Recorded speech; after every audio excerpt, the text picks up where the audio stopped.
सभापति जी, इसके साथ एक और प्रश्न खड़ा हुआ है, विकास वर्सेस विनाश का।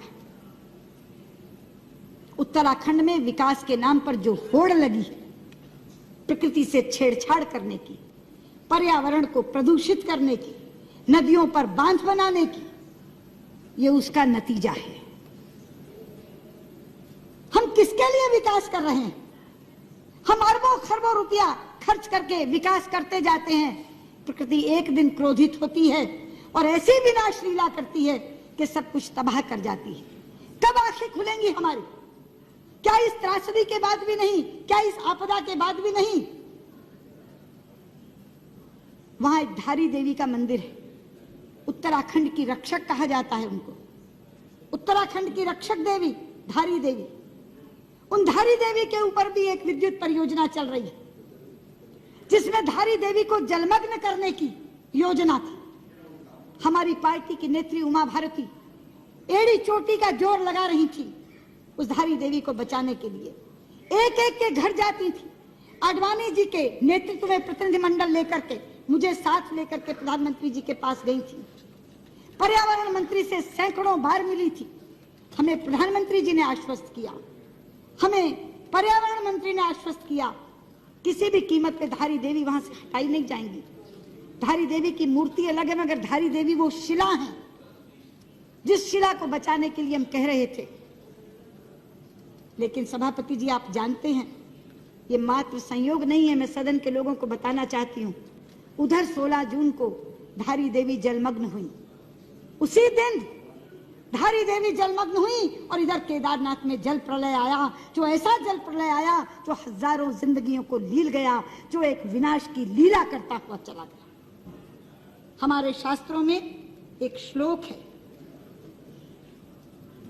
अपूज्याम यत्र पूज्यन्ते पूज्यानां तु व्यतिक्रमा त्रीणि तत्र भविष्यन्ति दुर्भिक्षम मरणम भयम। जहां अपूज्य लोगों की पूजा होती है मगर पूज्यों का तिरस्कार होता है, वहां 3 चीजें घटती हैं, अकाल, मौत और भय। ये वहां की पूज्या उत्तराखंड की रक्षक देवी धारी देवी का तिरस्कार हुआ और तीनों चीजें आ गई। लोग भुखमरी से भी मर रहे हैं, मौत का भी तांडव हो रहा है और भय भी वहां व्याप्त है। इसलिए मैं कहना चाहती हूं, ये जो विकास वर्सेस विनाश का प्रश्न है, ये आज मुंह बाए खड़ा है। वहां गंगा जी के ऊपर कितने बांध बन रहे हैं आप जानते हैं। योजना आयोग की चतुर्वेदी समिति ने गंगा, भागीरथी और अलकनंदा पर 70 बांधों की स्वीकृति दी है। 70 बांधों की। आज रेवती रमन जी यहां बैठे नहीं है, 2-2 बार चर्चा कराई है इस सदन में उन्होंने। हम सब सांसदों को साथ लेकर प्रधानमंत्री जी के पास जाते हैं। सभापति जी, गंगा हमारे लिए साधारण नदी नहीं है, गंगा हमारे लिए मां है। पता नहीं आप उस दिन थे सेंट्रल हॉल में कि नहीं, मुझे आश्चर्य निश्चित हर्ष हुआ था, इतना हर्षित हुआ था मन। जापान के प्रधानमंत्री ने केंद्रीय कक्ष में संसद के दोनों सदनों के सांसदों को संबोधित करते हुए जब गंगा जी का नाम लिया था तो गंगा मैया कहा था। वो लोग हमारी भावना की कद्र करते हैं, वो हमारी आस्था की कद्र करते हैं। वो गंगा जी को गंगा मैया कहकर संबोधित करते हैं और हमारे लोग गंगा मैया को सुरंग में डालने की योजना बना रहे हैं।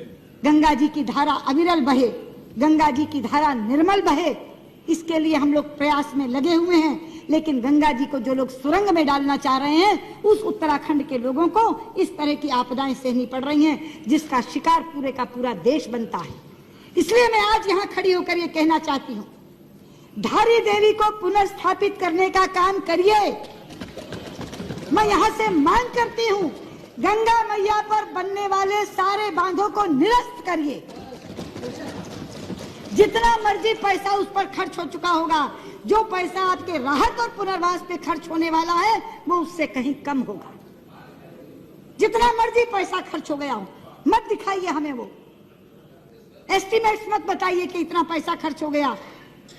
अमूल्य जिंदगियां जा रही हैं, खत्म हो रही हैं। पूरे का पूरा उत्तराखंड आज विप्लव की कगार पर खड़ा है। इसलिए मैं आपसे कहना चाहती हूं, गृह मंत्री जी, गंगा मैया पर बनने वाले सारे बांध निरस्त कर दीजिए, धारी देवी को पुनर्स्थापित करिए।